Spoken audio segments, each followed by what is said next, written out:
Hi friends, ఇదైతే Arjun son of Vyjayanthi గారి movie. అంటే మన కళ్యాణ్ గారిది వాళ్ళ టీజర్ అయితే రిలీజ్ అయింది. అందులో విజయశాంతి గారు కూడా నటించారు. విజయశాంతి గారు వచ్చి మదర్ రోలు, మన నా కళ్యాణ్ రామ్ గారు వచ్చేసి కొడుకు అనమాట. అందులో విజయశాంతి గారు మనకి పోలీస్ ఆఫీసర్గా చూపించారు. వాళ్ళ అబ్బాయి కూడా పోలీస్ ఆఫీసర్ అవ్వాలన్నది పాయింట్ అనమాట. సో టీజరింగ్ చాలామంది అయితే చూసారని అనుకున్నాను. ఒకవేళ చూడకపోతే సో మనం ఇప్పుడైతే చూపిద్దాం, రియాక్ట్ అయితే అవుదాం. వీడియోని లైక్ అయితే చేయండి, అలాగే సబ్స్క్రైబ్ చేసుకోవడం మాత్రం మర్చిపోకండి. బెల్ ఐకాన్ యాక్టివేట్ అయితే చేసుకోండి. So let's continue the Arjun son of Vyjayanthi teaser.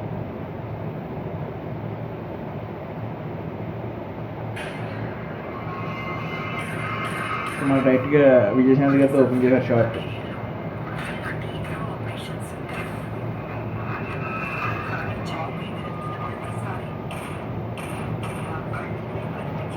Lady super star Vijayashanti గారు.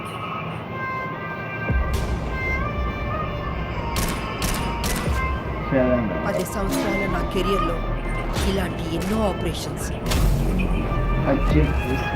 చావుకు ఎదురెత్తిన ప్రతిసారి గమనిస్తున్నాయి కదా. సో ఆయన కూడా పోలీస్ ఆఫీసర్ అవ్వాలని చెప్పేసి విజయశాంతి గారు అయితే కోరుకుంటున్నారు. సో మూవీ లైన్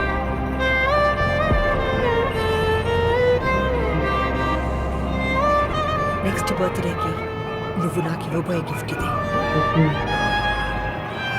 ఫైట్ షాట్లు అయితే చాలా బాగున్నాయి. ఇది ఇంటర్వల్ షాట్ ఉందంట జరిగింది ఫైట్. ఐదు ఇంటర్వల్ షాట్ అవుతుంది.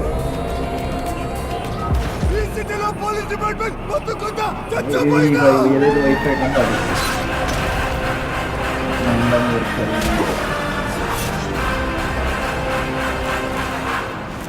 రేపటి నుంచి వైజాగ్ పోలీస్ బూట్లు నల్ల కోట్లు కాదు, అర్జున్ విశ్వనాథ్ కనుసైగలు శాసిస్తాయి.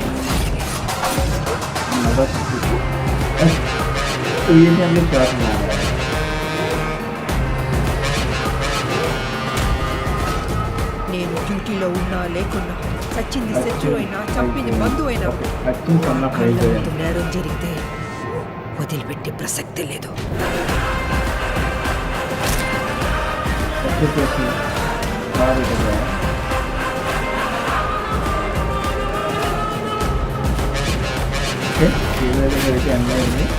నేను అనుకున్న ఒక చిన్న స్టోరీ అయితే ఉంది. ఇది అర్థం కొత్త ఐడియల్గా అదే స్టోరీ అని కూడా నేను అయితే చెప్పట్లేదు.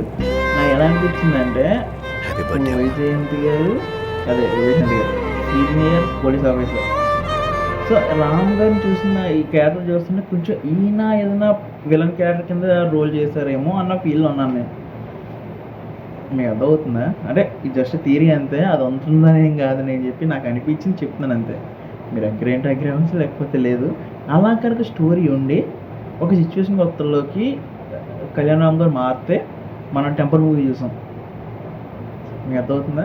ఆ టైప్ అయిన లాక్కొచ్చి అసలు టెంపరే కదా, పటాస్ గుర్తొచ్చింది నాకు, మర్చిపోయాను.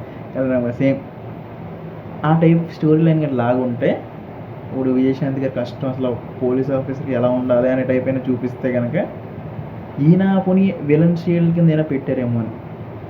సో నేను మామూలుగా చిన్న స్టోరీగా చెప్పాను అనమాట. మీకు నచ్చింది కింద కామెంట్ అయితే చేయండి, లేదా సబ్స్క్రైబ్ అయితే చేసుకోండి, మన ఛానల్ లైక్ అయితే చేయండి. ఇక్కడ చూసినా నచ్చింది అనుకుంటున్నాను. Thank you.